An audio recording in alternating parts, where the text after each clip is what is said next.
Hi guys, this is Jacqui Cooper. I'm with JCooperTravels, and today I have a very special guest. Cathy is here, and she actually wears many different hats, and she's had a phenomenal life and a phenomenal career, and she's going to tell us some of her stories and some of her tales.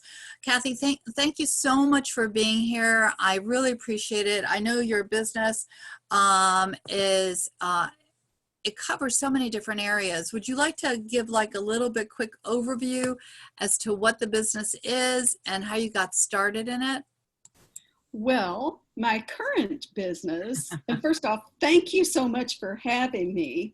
This is my very first podcast with anybody, so this is new waters for me, and I love to learn, so it's very exciting. I'm really super excited to be on here. And my current business, uh, gosh, where to start? Anyway, it is a health and wellness company, and we have products that have literally given me back my quality of life. That's why I'm so excited about it, because I'm coming up on being a 24-year cancer survivor. And I had breast cancer at age 39. I was diagnosed on my first wedding anniversary. Oh, wow. Yeah. And a week after my last chemo treatment, my husband had a heart attack. So our rehab timing worked out to be the same. So we would get up every morning and go around the corner to the rehab center and do our exercise together. And so for 20 years after having cancer, it took me almost 2 years to get finished with all the treatment and everything. And for 20 years after that, I never felt good again. And I just would sit on the couch. I actually got to the point where I would ask him to divorce me because I felt like I was such a burden. And being diagnosed on our first anniversary, I said, you didn't sign up for this. You need to divorce me and get yourself a wife that you can live your life with. And thank goodness he didn't agree. And because, 20 years or 21 years later, I discovered these products. And the company is called Revital U. And I've been with it since actually it even was formed. It spun off out of different other companies. And so I got started in it because being a lifelong musician, I was really tired of depending on that for my income. And I saw this book one day said, how to reinvent yourself. And I thought, oh, that would be so fun. I want to reinvent myself. Yes, you're laughing because it's not as easy as it sounds by any means.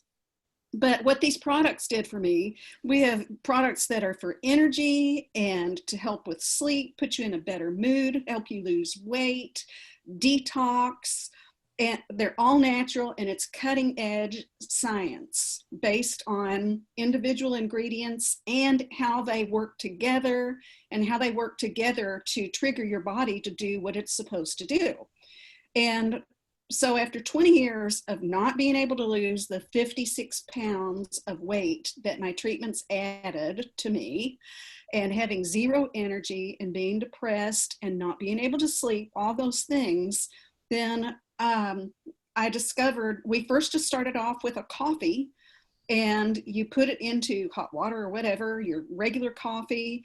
And within 1 month, I had gone from being a crying couch potato that was fat to having dropped a size and joining a dragon boat race team. Wow. So when I say, these products, and, we have other products, but we started with just that one, and they literally have given me a quality of life that I thought I would never see for the rest of my life. That's exciting. That's definitely, I know you say that your life is like a tale of two cities. So is that what you mean in terms of like the before and the after? Well, that could be one way.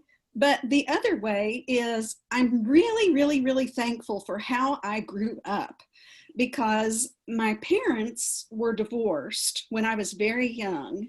And I was too young to understand about divorce. And my mother was very emotionally disturbed because of the divorce. And my father was a really, really hard worker, and he worked really hard and he became a millionaire. And because of my mother's emotional instability, I didn't get to live with her after 8 years old. Now, my mother basically was destitute Oh, through no fault of her own, and she wasn't capable of taking care of even herself, much less my sister and I.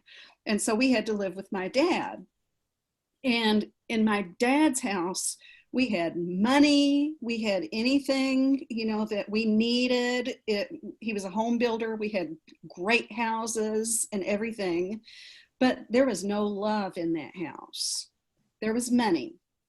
And in my mother's house, there was love, but no even basic needs, and we could not live with her. So I'm thankful for that, because it taught me early on money is meaningless.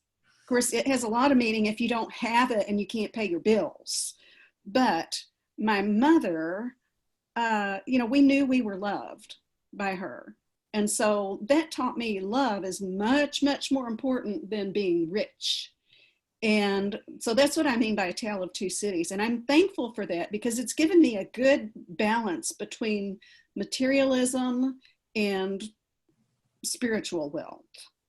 yeah, no, I agree with you. I mean, there has to be a balance between everything. I mean, the reason why I call my podcast J Cooper Travels is not just because of the physical travel that I do or that we do around the globe, but it's also the spiritual travel that we do and the personal growth that we do and the other journeys that we take as individuals, throughout our life. And so it is important to understand the value of currency and how that plays, and then also the importance of the support and love of others too.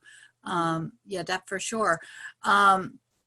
You mentioned that you gained a reputation, international reputation, as a piano teacher. How did that happen? I mean, I'm fascinated. I mean, you did talk a little bit about how you reinvented yourself, but how did you end up on the piano path? Well, I don't know. A lot of things are a mystery to me about my life, but um, when my parents divorced, my dad thought it would be a good idea. We were still living with my mom, and my dad thought it would be a good idea to put a piano in the house for my older sister. And so, because I was the baby brat, I had to do everything she did. So when she took piano lessons, then I was 6, she was 12. So I had to have the piano lessons. And after about 6 months, she was like, I'm done, I'm not doing that. And since I was just the tag along, then that's when I had to quit too. But I loved it. And I just kept going and teaching myself.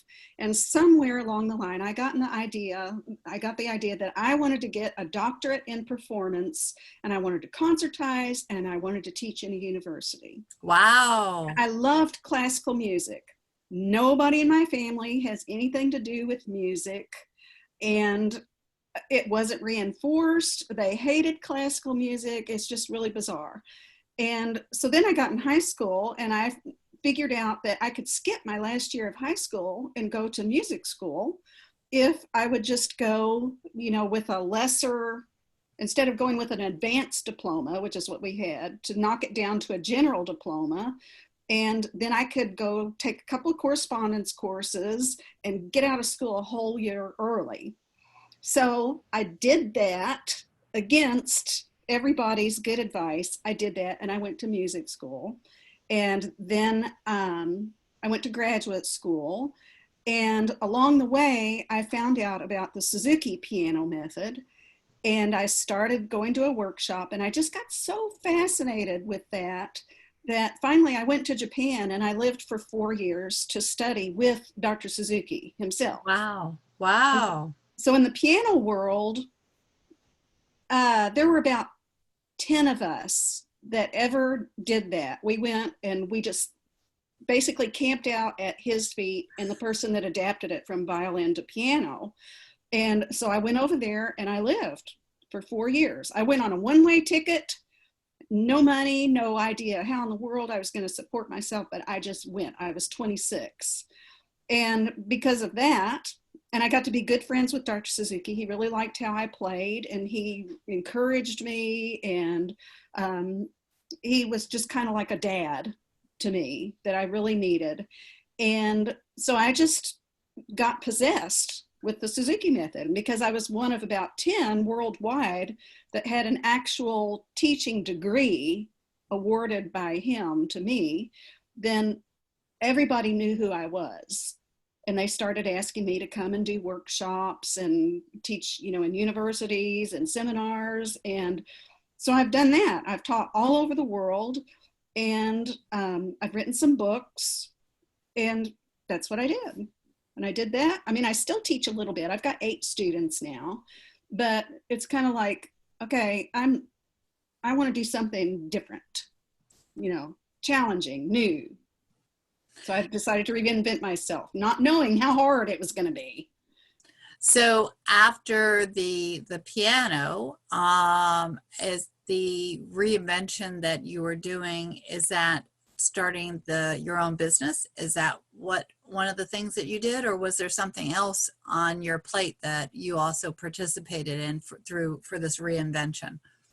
Well, it basically, was learning about how to be in a like a direct sales type company. And because I've always been self-employed, my dad was in home building business, furniture business, auctioneer business, stockbroker business, all self-employed. Right. And I briefly worked for a university and thought, no, I don't like this. I don't like those meetings and having to be bored out of my mind. And so I taught in my home. I taught in a couple of universities. I had my own school. I taught in somebody else's private school. I taught in my home studio again. And now I'm actually, with my 8 students, I'm driving to their houses and teaching them on their pianos. And, I'm used to teaching on 2 grands. So going and teaching on their home pianos is quite interesting. I can imagine. I know that my dad played the baby grand, and so we now have that at my house. And my daughter plays instruments by ear, and she ended up gravitating towards the oboe. Mm-hmm. But, oh, wow. yeah. So, but I'm in total respect for what you do with the Suzuki method and everything else, because I know that music is so important for everyone. That's how I teach my kids, is through music and through art, and it doesn't always have to be traditional in terms of how kids learn or how adults learn, but still, learning an instrument is not easy, and you have to put the time and effort in, just like with everything else. So total respect. Mm-hmm. Total Right. respect. Yeah, people think it's a gift. Well, it's a gift that you like it, but it's slavery to be good at it. It's not easy. I mean, you just practice your head off. Yes, you do. Yes, you do. So I know that, for those that are listening on the podcast, don't worry if you're driving or if you're watching the YouTube, there will be ways that you'll be able to connect with Cathy and learn more about her website and the products, and be able to enjoy Revital U and be able to access all that they offer. But I also know there's one other thing that I don't want to forget for us to talk about, is the Rotary. I know that you're involved with the Rotary, and that's also a very important organization. I used to be part of the Rotary before I started teaching, because the meeting was in the middle of the day, and I decided that I didn't want to continue on that. But it is, even when I traveled overseas with my daughter, I made sure I looked up different Rotary clubs so that way if we had a chance to go for and be a guest at one of their lunches or breakfasts, we could. So Rotary's International, I want to make sure that we talk about that for those that might not be aware of what the Rotary does. So I know you're the president, which is awesome. For your local Rotary. How many Rotaries are there, and how did you get to be president? Tell us a little bit more about that. Well, how many Rotaries there are? There are thousands, all over the world. And, we have, it's called the four-way test, which I love because I'm a very altruistic person. I mean, I'm not driven by money or whatever. I'm just driven by doing good things. I love to do good things. I love to help people. And, the four-way test, it's based on, is it the truth? Is it going to build better friendships and goodwill? And it's all very altruistic. And that's one thing I love. And being a Suzuki teacher, and, our students start when they're like as young as 3 years old, and it starts by ear, and it's all based on you develop yourself by your surroundings. And whatever is in your environment is what you get good at. And so one of the aspects about the Rotary Club that I love is that there's all kinds of programs for kids starting as young as like sixth grade, I think it is. And we've got Interact, which is for like sixth grade up through high school. And we give out scholarships to seniors. All Rotary clubs do this. Yeah. And we're really into water wells around the world and things that make the environment better and international friendships and exchange. And a lot of people don't know this, but like for college, you can go anywhere. You can apply for a grant and have all your expenses paid for a year to go to any other country and study. And wow. yeah. I didn't know that either. Oh, yeah. Yeah, it's awesome. And so, that's some of the things that I just love about the Rotary Club. And I think I'm the president just because I have a small group, because I live in a very small city. We have a small group. I've been in it 3 years, and they've all been president at least once. So it's like, okay, Cathy, do it. And so one of the things, it's not by nature, I don't view myself as a leader, but everybody else that looks at me views me as a leader. And so this is teaching me actually what a good leader I am. It's just not something I see in myself, but other people do. And I'm learning that about myself. I think that as women, we don't always give ourselves the credit that we deserve. As business owners, there is always an element of leadership, especially if you are successful like you are in your business, especially if it's long-term, the longevity. In order to develop a business, you have to have a social connection. You have to be able to network. You have to, know how to kind of talk with people and find out what they need and how you can support them. And that's what good leaders do. They listen. They listen more than they talk sometimes. So that way they can figure out how to problem solve. And that's actually what I liked about the Rotary is the networking. And now, more and more people can get involved with the Rotary because you're doing Zoom meetings in many ways. And so, you're not restricted to one area. You can actually visit and network with people all over, which is fascinating. Right. And it used to be that you had to go to a meeting every week. And they've gotten lax on that, where you don't have to go every single week. And it used to be that if you didn't go, you had to make it up by going to some other club. Now you don't have to do that. So that's nice too, because in today's society, that's pretty hard every single week to go to a meeting. course, as president, I have to go every single week. I have to line up the speakers, and I've had to learn to run a meeting. And I've done all of this before just by the seat of my pants about whatever I'm passionate about. It's like, oh, I love doing this. This is no problem. But so I'm actually learning concrete skills that I had but didn't know. Exactly. Yep, I think it's very cool. So for those that are listening, I definitely want to suggest subscribe to the podcast, subscribe to the YouTube channel, so that way you will know more about the various stories that Cathy has shared and that others are sharing. And definitely look at the block below and above the YouTube and the podcast, so that way you can reach out to Cathy. This is the first episode of my talk with Cathy. We are about to start a second episode, which is about travel, because she and I have traveled, and we're going to be chatting about our stories and travel. And then the third episode, for those that would like to continue on, is on my other podcast, the Cooper Virtual Career Day. And again, those links will also be on the podcast, so that way you can share with those that you know that might want to access it as well.